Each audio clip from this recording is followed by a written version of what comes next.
Hello, my friend. Before we start this amazing episode, I want to invite you to the personal Patreon page of this podcast. If you love what's being done here and want to keep the podcast and the meditations free to the public, then you can come on over to our brand new community on Patreon and donate $11.11 a month, and all proceeds will go towards keeping this free, keeping this going.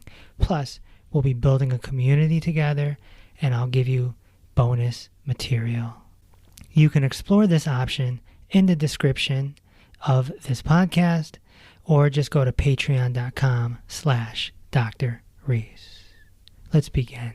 Welcome to Inner Peace with Dr. Reese, a program that can help you become liberated in the modern world.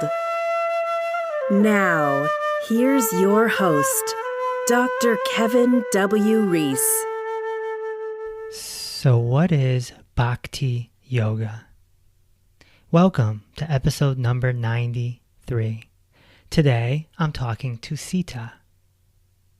She's been leading heart-opening kirtan and sacred music events since 2007.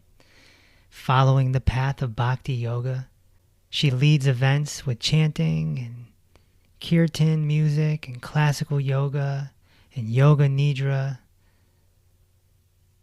and all sorts of events to help people find their peace and love. In this conversation, we're going to talk about that path. What is Bhakti Yoga, and why is devotion so important, and how can it open your heart? And what exactly is kirtan? What type of music is it? And how powerful is chanting? So sit down and relax and take in this beautiful recording. Sita, welcome to the podcast.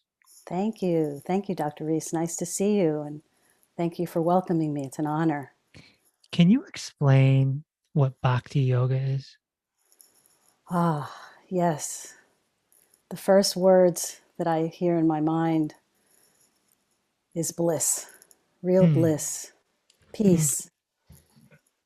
And I don't even know how I ended up this way, but I'm a bhakta. I'm totally a Bhakti Yoga person, even though I do all the other kinds of yoga as well, the other paths. But the Bhakti spoke to me a long time ago, and here I am. So it's the yoga of devotion. It's the yoga of love. It's the yoga of peace. It's also the yoga of ahimsa, which is non-harming to anybody. So, and most people don't think about it like that. You're not a doormat. You're actually kind of a little bit of an activist for the peace and well-being of others when you're a Bhakti Yoga person. Service. Service, yeah, total service. But service, in my way of service, it is active. It's not passive. It's really caring about others, and which is how I present what I do in my work when I do kirtan, is to serve others actively, to bring them into an experience of peace and joy and love.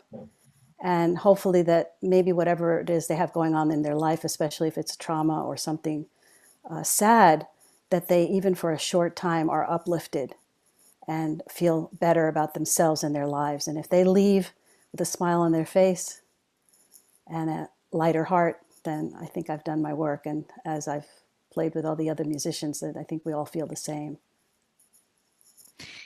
Yeah, I was always taught that there's two kind of ways to the mountaintop, so to speak, if we're talking about, self-realization and whatnot. And that's awareness and love. Yeah. One's awareness, one's love. Awareness might be considered Zen, the Zen tradition. And love would be considered a Bhakti tradition, right? Correct. That's absolutely correct. And the Bhakti tradition, I mean, it has such a long history, and not everyone connects, but everybody has the capability to connect. So for some people, they're maybe just evolving to that. So I've had people come to events and they're a little afraid of what might happen if their heart opens. And really, that's what's happening in Bhakti. It's your heart suddenly blown open. And the peace and the bliss that you feel is kind of not describable sometimes. And I've looked around sometimes to see, who's with me in a group. And sometimes I'll see an old friend that stopped by to see what it is we're doing. And they're not quite sure. And if their eyes are closed and they're singing along midway through whatever event it is, and I know that something's happened, something's touched them. But then there are those who will say, perhaps come up to me and speak to me after an event and say, well, I understand what's happening, but I'm not sure I'm there yet. And of course, very encouraging. And it's okay, you came, you showed up. And some people, it takes a little time. The heart is a hard place. Some people have it so tight from their experiences, also from their past lives, their samskaras. Those things are, locked in there. It takes a little maneuvering and a little shaking. So how do we open it? How do we get into that blissful love state where everyone is just a beautiful being? Well, part of it, I think, is it's very hard to do for some people. I think it was a little hard for me as well when I first started, is to let go of any pretense, let go of any expectations, let go of everything. So it's really important for most people, including myself when I started, to be in a safe space. And creating a safe space is, I think, the first thing, because then you're able to say, okay, well, I'm here and I'm safe to be who I am, be myself. And that takes time. But I think also the practice of kirtan also brings you to that place because of the rhythm, because of the repetition of the music.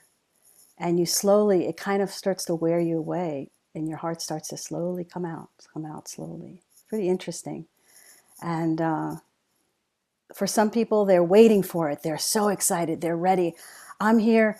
I'm going to sing my heart out, and I'm going to just be blissed out. And others are just very cautious. Oh, what's going to happen if I let this happen? But when you're surrounded by both kinds of people, there's no doubt that the experience is going to happen for everybody. That's how I look at it. You have to be able to let go of your guard also, and let yourself be you. So the invitation is vulnerable and just be yourself. Some people don't know how to be themselves, and it's hard. I know I went through that myself when I was younger. You just don't know, you want to show up and you want to look good and you want to be okay and you want people to like you. There's a point, though, with the practice of Bhakti Yoga that all just falls away. And you have to be willing to just be so open and so vulnerable and so okay with who you are and how you sound and not worry about anything.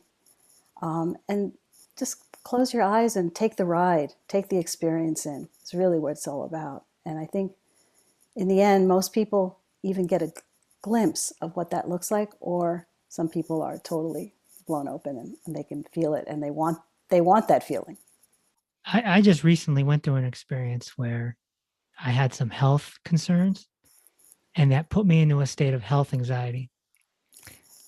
Never happened before. I've never had it before. And I'm the inner peace guy. I'm a very peaceful, calm guy, but for some reason it jolted me. And in that experience, I became very vulnerable. Interesting. And in that vulnerability, I started opening up to my parents, to my friends. I started saying, I love you. That's not something that I really have done.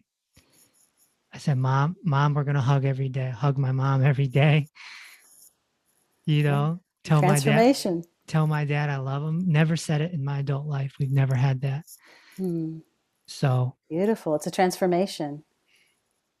Yeah. It kind of, the first time I had the experience, I cried. I didn't know why I was crying. And they were tears of joy.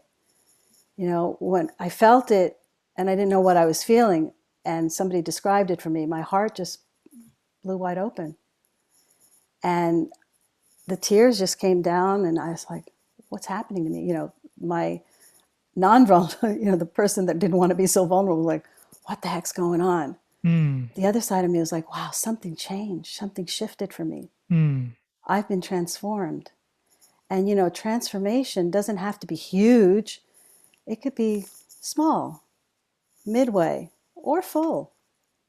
It depends on the person. So Mm. it sounds like you had a nice transformation for yourself. Yeah. Yeah, I suppose so. Sometimes it's the suffering that is the device. Exactly. And sometimes it is in our lowest place when nothing is working and we're really at our downest times. I think that also was what spoke to me about Bhakti Yoga, was that, okay, I can just be myself, I can be vulnerable, I can be sad, or I can be up. I can come to this any way I'm feeling, any way at all. Everything's welcome. Whether I'm feeling down or depressed, or I'm feeling upbeat and doing okay in my life. Either way, it works. And either way, I feel it's a balancer. It makes you feel right in the center, calm and peaceful, blissful. Do you also meditate in this practice? Well, that's an interesting thing. Some don't. Exactly. I have probably got one of the busiest minds that I know of for Hmm. myself. Okay, my whole life as a child, busy, constant, very energetic, lots of thinking. I'm interested in information. I enjoy people. And I'm an introvert at the same time. So go figure. So I have both sides really kind of in a weird balance. I am a private person, and yet outwardly I might appear to be not so introverted. But because of that busy mind, I always wonder, well, can I meditate? And so I did learn first about meditation and yoga. And I remember thinking, oh, I don't know if this is going to work for me. This is really tough. But when I found the music and I found the chanting, and I first heard the sound of the harmonium, which is what I play, everything shifted. And I find that it is through the practice that I am meditating. I am really meditating. I am so in the moment. I am so blissed out. I call it chant head. And most of Hmm. the people who come and join me will laugh, because by the end of the night, or whatever timing we're playing and enjoying the music, by the end, I don't have much to say. I try to say it all in the beginning, little introduction, and then we ride the ride and the experience. And by the end, everyone will agree we all have chant head together. And it's a Hmm. great feeling. And I love it. People will get up and walk out, maybe stop by and say thank you and walk out, and that's it. They've got bliss, and hopefully it carries through. So I find that this practice that I'm doing with kirtan and chanting is really my meditation. So I'm more likely to sit in front of my harmonium, or perhaps just sit and chant or hum or sound Hmm. mantras, and those are my meditation. For someone that doesn't know what kirtan is, how would you describe it? Well, it is a form of Bhakti Yoga, of course, it's a part of it. It is chanting what they say, the names of God. It's kind of the central practice of Bhakti Yoga in that way. The names of God, and it is a way of expressing your devotion, because Bhakti is all about devotion and love. It's a way of expressing yourself in that devotion. So whether or not you think you can sing or not doesn't really matter. It's being able to sort of set your mind aside and open your heart to gain some kind of access to the inner world that we all have inside. And it is, again, an inner state of bliss that exists for all of us. No one doesn't have it. It's just, how do you find it? So kirtan is this way of finding it for me, and I think for so many others. Otherwise, there wouldn't be such a grand kirtan movement in the West. And of course, it comes from India. And I think that it has a certain kind of language of its own, a vibration of its own, that helps and assists us in opening up to that bliss. And I don't think that there's no time that I've heard that it doesn't work for people if you at least try it. And it's a magical experience. I mean, that's all I've ever found it to be, which is my love for it. And also, again, the service side is my love for offering it so that people can access that part of themselves that might be a little bit something that's hidden. And chanting and singing has been a part of religious cultures for eons. I mean, I grew up in a Jewish environment. You know, you go to the temple and there's the songs, and then Native American cultures, there's tons of music.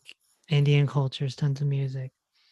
In 2012, when I started my spiritual seeker journey, I went to an ashram for the first time to stay for a whole week.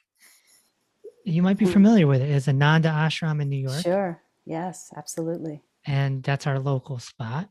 And there I met a mystic. I met a roaming mystic who became my mentor. And I remember I went to nighttime meditation, and I'm expecting to just do meditation, but they're doing the organ and everyone's chanting and singing. And I'm just like, I don't know what this is about. And I came back to the dorm room where my soon to be mentor was. And I'm like, I don't understand this. And he's like, whoa, don't just dismiss it. He's like, you're raising your vibration. Yes, exactly. So what is the benefit of this sacred chanting and music? Well, it's very scientific, really. And you are indeed raising your vibration. So whether it's a cantor in a synagogue doing the chants in Hebrew, it could be Gregorian chant in the Christian tradition, it could be Sanskrit in the Hindu tradition. They all have this particular quality, especially the mantras, which are prayers. And each syllable, each part of the sound that we're making has that high vibration encompassed in it. So as we sound it, it naturally raises our own vibration. So you can't really get away from it. You don't have to know what you're singing necessarily. It is important to be able to pronounce the words the best you can. But that's why they're, most of the time, if you start, slowly and you learn some of it, or sometimes I bring the words along for new people so that they can have a look and get a visual of what the words might look like. And then I ask them, put the paper aside and close your eyes and dive in. So sometimes it's best to start slow and start, with a short mantra. But it takes very little time for most people. If you, again, allow yourself to release yourself, that vibration begins to come into your body. It is literally in your nervous system. And for example, I always enjoy leading a group and chanting a mantra, a simple mantra, 108 times, which is a sacred number. Beyond the sacred number part of it, 108 times repeating that mantra in a rhythm with devotion, with concentration, it starts to open you up on your vibration for sure. And if you're familiar with the nadis in yoga, we have the nadis, those energy channels, the subtle energy channels. So if you look at a chart of the circulatory system, the doctor's office circulatory system, you can get an idea of what the nadis are like too. There's, I forget, 72,000 of them or something, little channels of energy in the whole body. It is said that chanting 108 of a mantra will start to open up those channels. And the more you open up those channels, the more you're going to feel it, the more you're going to feel the vibration. And there's no doubt that with consistent practice, you are able to, again, scientifically maintain a higher vibration. And there's something about it because, I've always been told, and I've noticed other people too, the more you chant, the more you express yourself through kirtan, there's some kind of a glow in the face. And this is said by some of the sages also. If you read scripture, Hindu scripture, it can bring, a lightness of the body, of the mind, a physical glow on the face, the eyes get shiny. And you definitely have raised the vibration of your body, your physical body, as well as your spiritual body, your emotional body. So all the parts are included. So I'm always fascinated by that because I am a total yogi, but I'm sort of a scientific yogi. Like I like to know Sure. why this works. Sure. I'm not like floating up here somewhere. I'm a spiritual person also, but I like to know the science. I like to know the information around it. And the more I read and the more I explore, and I've been doing this for many, many years now, I love it. I love finding out it's true, it's real, and it speaks to me on a real level. Now, somebody, of course, could come to one of your events and witness this, go through this with you. But is there also stuff on YouTube someone could do as Oh, well? sure. Yeah, there's so much out there now. There's more than ever. There's so many different local and world renowned leaders. And the interesting thing is in the West, it's kind of taken over a little bit, and everyone has a style. So while originally this was a practice from the temples of India, now it's come full force into the US. And the way I started was a beautiful way. And I remember it, really in the beginning, it was in the living room of an Indian couple in my neighborhood who had invited me to see, whether they could bring this practice from their homeland into their home. Mm. And that was initially, I think, the way a lot of people started in the West is to have small group gatherings. It doesn't have to be a big deal. It doesn't have to be a big production. When you're doing Bhakti Yoga in this way, it's actually beautifully intimate to have a living room, maybe 5, 10 people, someone on the harmonium, maybe a drummer, and just ease into the practice peacefully and slowly Mm. and build up the energy. And that's the other thing. It's a wonderful way to slowly come in and slowly begin to build up the energy as you repeat and repeat the lines of the music and the mantras or the bhajans. Bhajans are spiritual songs. Mm. And then from there, then it became bigger groups and bigger groups. And then it became the Omega Institute Chant, which I don't know if you're familiar with every year. Well, of course, last year didn't happen, and this year I'm not sure. But every year, I believe we're up to around year number 15, I want to say, 10 to 15 years, where all of the big names come together for the weekend, starting from Friday on Labor Day weekend to Monday. And it is an extravaganza. It's like every artist that's known and a couple of the locals that are up and coming kind of musicians and chanters come together, and there's a schedule, and people come from all over to spend the whole weekend from Friday to Monday just chanting their whole day away. It's really a Mm. magnificent time. And I've done this several times. I have lots of friends, and I know some of the big musicians now. I've traveled with some of them, and I've been in their presence and their guidance for a long time. So I'm just very grateful to that.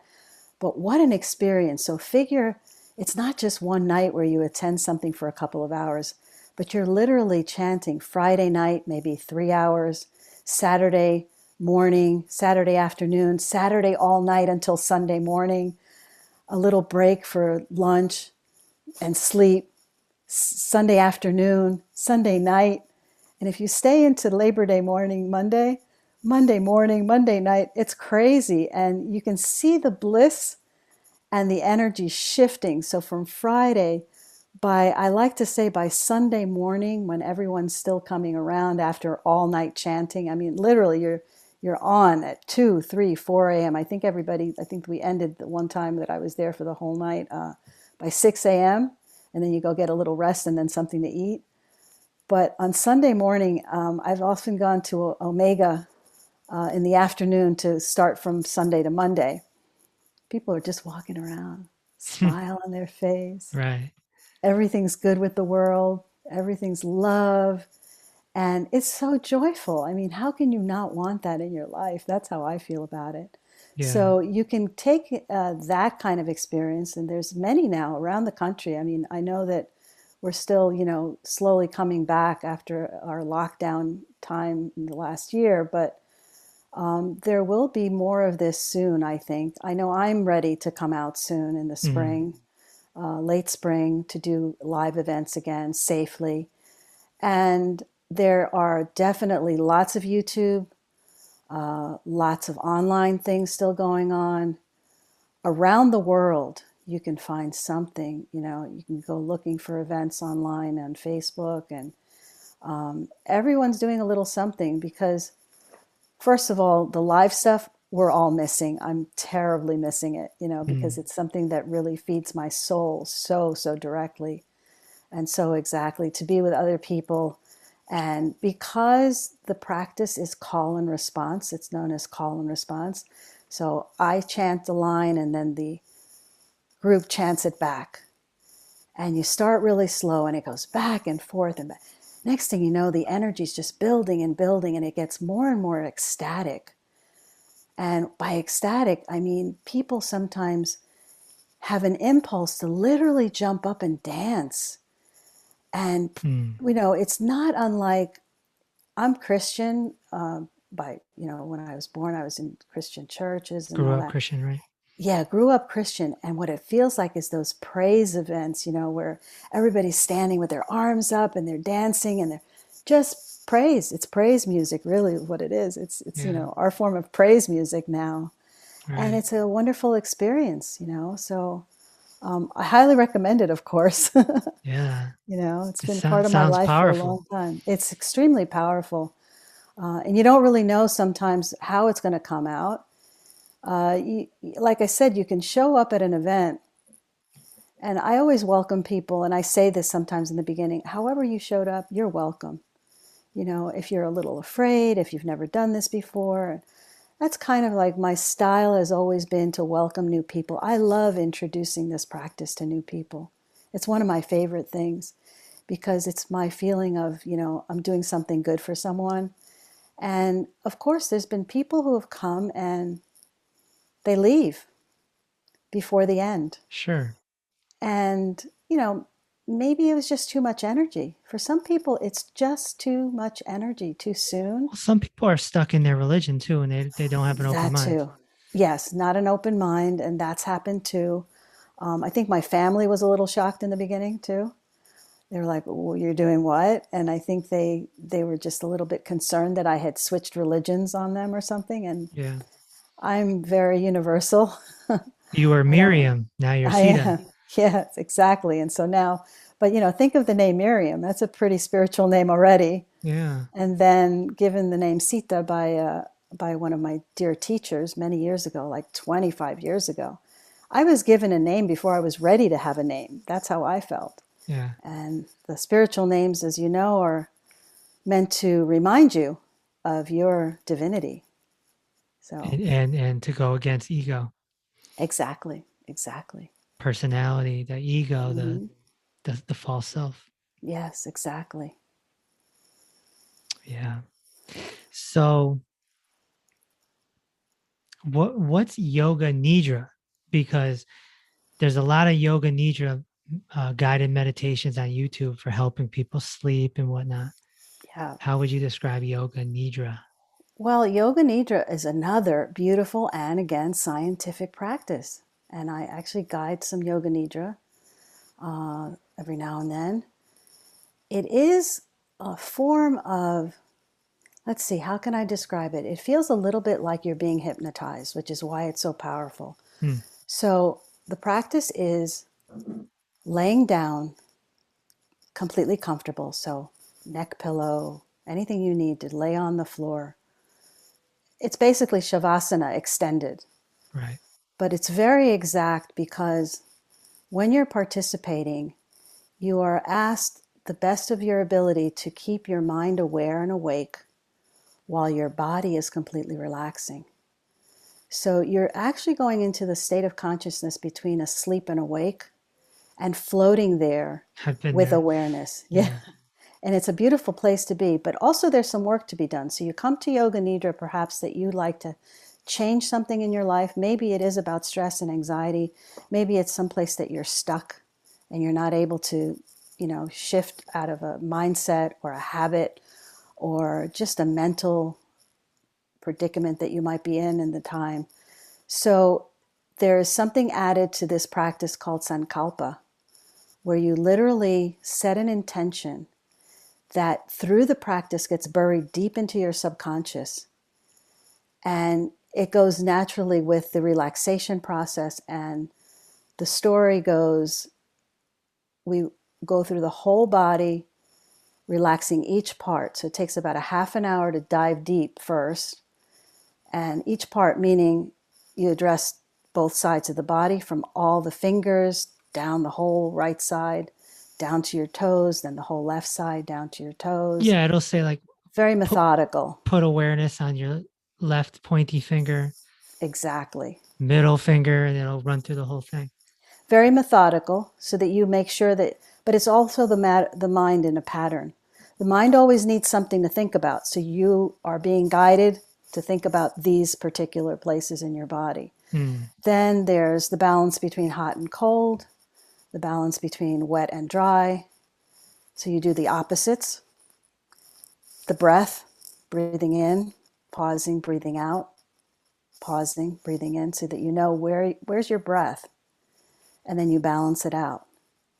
And then the next thing that happens is the guide then gives you a story. So it's just a nice story, a visualization, a guided journey of some kind. And I don't know, I like to take people to the beach or into the forest or into a field and have them see visually something beautiful, something peaceful, something joyful. And in between, there's two spots where you say, now remember the intention you set. Remember the intention. And you pause there and let the practitioners remember their intention. And there's where it's going deeper and deeper, because now they're wide open to accept this into the subconscious mind. And then that allows for a deepening. And then you bring them out of the journey and you slowly bring them up out of the sort of, I still call it a form of hypnosis, because you're really in the zone, you're in an altered state. And then once you're awake and you're up again, there really is no telling. And some people have had documented total shifts with their intentions for the good from the practice. So it is a practice that can be done every week. I don't know about every day. I've never done it every day, but it can be done every week, I'm pretty sure. What time of the day should it be done? Because some people do it to sleep, but it sounds like something better, afternoon or something. You can do it at any time. So I've offered it during the day, and then the request came because the problem is you're so relaxed at the end that you kind of do want to go into bed or go take a hot bath and then go to bed, or be really kind of peaceful after. So I would say, for me, offering and actually experiencing it when I do take it for myself, I like afternoon and evening. Not so much in the morning, unless you really have a whole day to release and relax. But not and right rest. at bedtime, just... Not necessarily, yeah. Okay. I mean, it's helpful for some people. That's how I had one request, can you put it closer and closer to my bedtime so I can just crawl into bed and go to sleep? Yeah. But usually, like, so for example, right now I've been offering it around 7 o'clock till around 8:30, Yeah. giving that space for people to maybe have a cup of tea or take a little bit of downtime after the experience and then go to bed. Another nice time is around 4 p.m. Do you do it online or are you doing it live now? I'm doing it online now, so and that works well. People in their own space, in their own living room. But I've done it live. For now, I'll be online, and then as soon as places start to open up, I'll be able to offer that live again. Very cool. I'm glad you're doing this. Let's talk about you a little bit. Okay. You have a very similar background to me. I come from show business. You, my friend, were in it 21 years as an ABC News editor and writer. Yes, I was. I was at least in the entertainment field. You were in the news field. Right in the middle of the newsroom. At least I had Yes. some fun. Oh, I had some fun also, I have to say. Yeah, you might have had more fun than I did, but I definitely had some fun. Yeah. Yeah. I was in rhythmic radio, television, entertainment, Yeah, cool. music. music business, essentially. Wow, So cool. you're in the news business. The news can be very, very, very negative. It is very negative because it's bad news. How'd you deal with that? Well, in the beginning, when I first started, I was in my late 20s and I was a little crazy. Hmm. That's probably how I dealt with it. I was a little crazy in a good way. I grabbed onto the opportunity to work for ABC and I took it very, very seriously and just got in there and climbed the ladder. And along the way, yes, I did experience a lot of craziness, a lot of heartache, a lot of sadness, but the camaraderie of the people that I work with was what it was all about. And those people became my family. And when you have a group of people, a team in a newsroom working as a family the way we were, that was the help. That was the joy and that was the peace. So in between the crazy news events, we might have a holiday together in the newsroom and share, Thanksgiving or Christmas or New Year's, or celebrate somebody's birthday Hmm. or someone's retirement or Yeah, someone's the achievement. camaraderie, the team aspect, That made it all the worth it. best, Yes. and worth it. Plus, again, I still am, but I'm a little bit different now because of my practice and since I started. But being an information junkie, and that's definitely what I was definitely fueled on that adrenaline. And also because I have such a busy mind, I was able to multitask really well. So that was a joy for me to be able to say, okay, I can do this and I can do this and I can do, and that was what helped me get through most of my shifts in the crazy newsroom. Hmm. But then there was a day, and I'll give it to you quickly, but the story just was really amazing to me how this even all came about. I had one assistant in the newsroom who suggested I try yoga. And I remember thinking, yoga? What are you talking about? Right. And I don't know why. I mean, in that moment, I was sort of like, no, not for me. And at the time, I used to walk and skate and dance, and I was a mover. And but I also had an empty refrigerator, and I was working 14 hours a day a lot, coming and going. So, and then I met my husband at the time, and he also one day said, "You need to do yoga," because he was watching this crazy woman going back and forth. And to him, I also said, "No, I don't think so. Yoga, I don't think so." But then one thing led to the next, and it was an interesting synchronicity that this young woman in the newsroom who had suggested yoga then invited me to a class. And she kept inviting me to a class, and I said, "All right, I'll go because you seem so genuinely, wanting to show me this." So I went to the class, and I was like, I walked out, and I thought, okay, that was nice and relaxing, but not for me. I have too much energy, and I want to move, and it's too slow. A couple weeks later, she invited me again, and of course, I was like, oh, okay, again.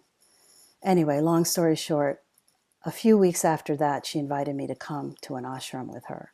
So the ashram, what happens at the ashram. Yep. Yep. So her reason was she did not have a car and she wanted me to drive her for a weekend at the ashram. And I was like, okay, well, I'm always in for a new experience. I get it. This is something's calling her to call me to bring her. And within one night and one morning at the ashram, I fit in so well. It even scared me a little bit. Nothing that was going on at that ashram fazed me, not a little bit of it. Not the ritual, not the system, not the yoga classes. At that point, I'd already done a couple classes, and I was like, okay, this is what it's about. The temple stuff, all the Hinduism didn't faze me. I wasn't sitting there like, I'm Christian, this is against my religion. Right. And my friend turned to me the day before we left in the dorm, And she looked at me and she said, I don't understand it. You fit in right here so well. I don't understand it. It's like, I don't get it. And I said, I don't get it either.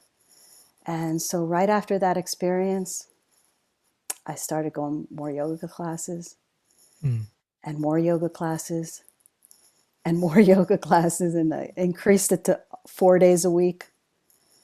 And then I decided to take a trip to an ashram in the Bahamas. I thought, let's go down and get some sun and go to an ashram. So I went to this ashram for a week. And during that time, there was a teacher's training course going on. And I have never seen so many excited people of all ages, between the people who live there, running everything, the visitors, which I was in the group of visitors, and then the teacher's training group. Right. And those teachers training students were just so on fire, and they're running because the schedule is extremely intense. And I remember thinking as I left there, I want this. I want what's making them so excited in my life. Right. And you saw some role models. Oh, it was incredible. So a year later, I signed up for the first teacher's training. And so bringing me back to the newsroom after that first teacher's training, well, when did I take the first teacher's training? It was like divine intervention. 9/11. I was in the ashram during 9/11, and I remember the morning, and I remember thinking, wow. So not only had I, as a news person, missed this huge event, but I was in an ashram, like super protected. Right. And it was very freaky to me, but I thought after a while, this was meant to be. And something has now shifted in my life. And when I leave here, I think that's when the bhakti in me started. When I leave here, I can't go back in the world the way it is, and certainly not walk into the newsroom with my colleagues, right, the same person. Right. And I didn't. I came in, and for the next 5 to 6 years, I was in the newsroom as a yogi. And everybody remembers it very well, and eventually yoga and the practices took me away from the newsroom. I knew exactly when I had to leave. And I said, it's time for me to leave. And some of my managers said, we knew that yoga would take you away at some point. Yeah. But it was time to go and time to really dive deeper into all of it. And that's when I actually started sharing the love of kirtan. And this is back in 2006. Yes. I think it's interesting to note, or important to note to the listener right now, that most Westerners think of yoga. They think of the exercise, the postures, but yoga is much bigger than that. Bhakti yoga has nothing to do with the postures. It's more of a lifestyle practice. We already talked about yoga nidra. That's more of a meditation, hypnosis type thing. So yoga is a big umbrella term, which means union, right? Yes. But the Westerner typically thinks of, warrior pose or downward dog, right? Right. Because yoga is really, again, like you said, it is like an umbrella term, but there's a yoga for everybody. This is how at least some of my teachers look at it. So if you're a devoted kind of person, devotional, you have a, heart, and you're emotional and sort of that person, then Bhakti Yoga will speak to you. But some people, that's not for them. It's just a little too touchy-feely, a little too soft. And maybe you're a Raja Yoga person. So Raja Yoga is the royal path, and that's the psychological aspects of yoga. What does psychology have to do with yoga? Well, some say that if you really study Raja Yoga, you would never need a therapist. Because instead of having a therapist tell you why you're thinking the way you're thinking, you learn to discern why you think the way you think. And you're able to break it down to your own patterns and bring it back to where you were in your childhood. You can actually do some of your own therapy, which I've experienced quite a bit in my life. I've done regular therapy, and then I really latched onto Raja Yoga quickly as well, and read books and had that experience. And then there's Yana Yoga. So Yana Yoga is the yoga of the intellect. So now you're like, okay, all right, I don't need that much psychology, but intellectually and not so much psychologically, but philosophically, where am I at with this yoga? And now you have some basis for a philosophical look at yoga, right? And then you have the Hatha Yoga, which is the physical exercises. Right. And never to be just physical exercises, because when you connect the breath to those poses, they go beyond exercise. They start to, again, similar to chanting, they do, because of the movement and the breath, begin to open up those energy channels in your body. Right. So it's a beautiful look. I love the whole span of it. A little bit of each is wonderful, so that you're not always stuck in one place. Right. You know, a little intellectual, a little philosophical, a little physical, and a lot of devotion for me, especially now as I get older. I feel so connected to that devotional side. Are you still flexible? I am, and I still practice quite a bit. I spent quite a long time also doing Ashtanga yoga. I don't know if you're familiar, but Ashtanga yoga is quite intense, quite physical, and loved every minute of it. And again, it's a way of quieting the mind. And I am still flexible. I still feel really good about my practice. I still get on my mat regularly, and doesn't always have to be intense. You know, sometimes coming to the physical side can just be breathing and moving the body, you know, in some of the asanas, as they're called, poses. And even that, when people say poses, it's not just a pose, really. What you're looking to achieve in a pose is the spot where you go into the pose and you stop and pause to breathe, and you feel the joy, and you feel the slowing down of the mind, and you're just there in the moment. So really, for me, the practice of the poses is also a meditation. Getting Right. there and then finding it. And even in a difficult pose, so I always tell my students, and I am teaching regular classes every week as well online right now, and I have been teaching live for many years, is to say that when you get into a difficult pose, somewhere along the line it will translate into your life. And that moment that you feel the tension, the stress, the anger becomes softened, because when you found that difficult moment on your mat, you learn to breathe through it, you learn to think of it differently, and it does translate. So psychologically, lots is going on. And my favorite story on that is I used to have terrible road rage before I started yoga. Really? Driving into New York City every day Oh, yeah. and trying to park on West End Avenue. I was like, okay. So I would be on one side of West End Avenue, and I'd see a spot on the other side, and I'd look around to see any cops around, and I was going to hang that U-turn in the middle of West End Avenue. Yeah. And of course, just as I was waiting for the light and watching the traffic, someone would take that spot. And I would just be so angry. I would just come around and Yeah. pull up and look at the person taking my spot and shake a fist, bang on my steering wheel. You know, I was pretty intense. When I think back of it, of course, I laugh now. But back then I thought, wow, what was I doing to my body? You know, like my mind and body. Or traffic, you know, and I wanted to get home so badly after a long shift. And I bang on my steering wheel. When is this going to happen? Like, when is this going to move? And how am I going to get home from here? Yeah. And I noticed slowly, slowly as I practiced, it all went away. I definitely am going to attribute it to practice, because what else could it be? That I Yes. slowly started to breathe and just look at everybody and go, okay, look, you know what? I'm stuck here now. It's okay. And also with people and relationships. I'm not a doormat. You know, I will speak when I need to.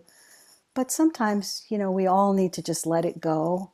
And I think yoga helps that. It really helps us Yeah. see a perspective of the middle road in a better place, so that you don't get crazy anymore. And I really enjoyed that part of maybe the softening of my older age too. Older age. How old are you now?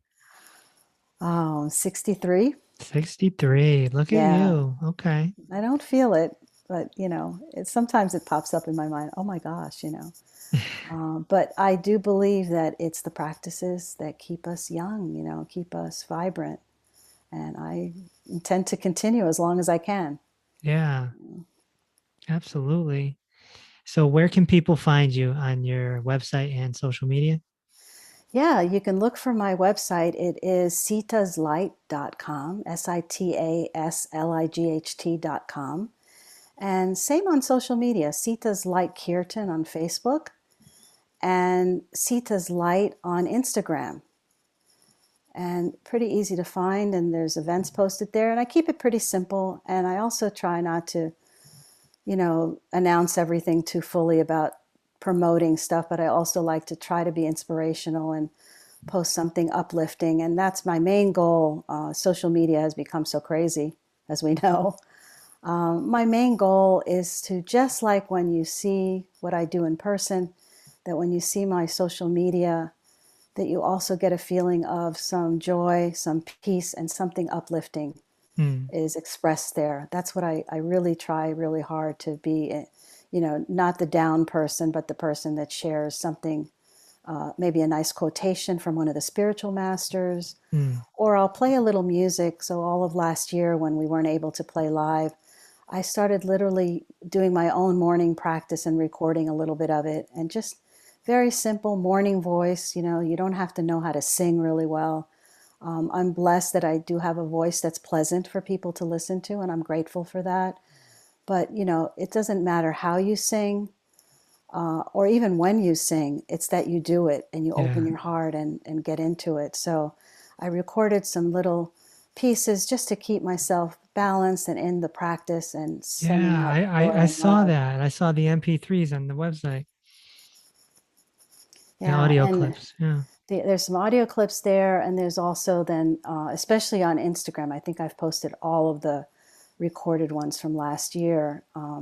And you may only, again, I don't need to be seen, maybe heard a little bit, but a lot of them are just different looks at my harmonium bellows, Hmm. and it's a sound, and I'm just in my living room early in the morning, just playing for myself and recording maybe a minute and just sharing.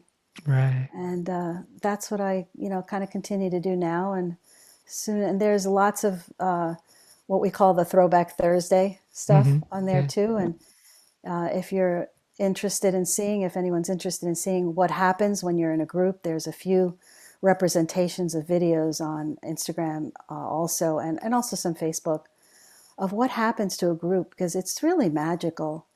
Uh, you'd think people didn't know how to sing, or come, they're not coming in to say, I can sing and I'm going to. It is such a magical moment, especially my eyes are mostly closed. I play by ear. I'm self-taught. I'm not really, a musician that reads music. I just play. And somewhere along the way, I'm listening to the response coming back, and the whole room turns into a choir. Right. And they sound amazing. And it's because, again, what we were discussing earlier, their hearts are opening. And at that stage, everyone sounds beautiful. Everyone sounds great. And of course, there's some great singers always in the group, but some people that were shy, I might open my eyes and see those shy people totally immersed or up in the back of the room dancing. And I'm just like, this is great. I've done my job. Right. I've made them happy. I've helped them get to that happy place. Right.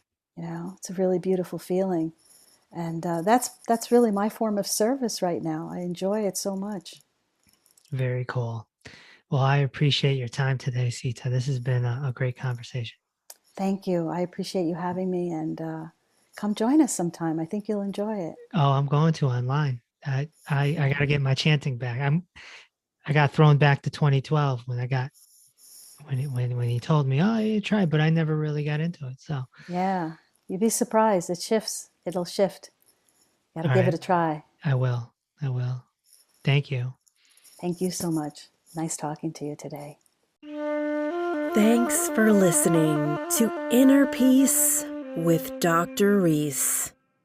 If this episode opened your heart, feel free to share on social media and tell your loved ones. Also, be sure to subscribe so you never miss an episode. Until next time, may peace be with you.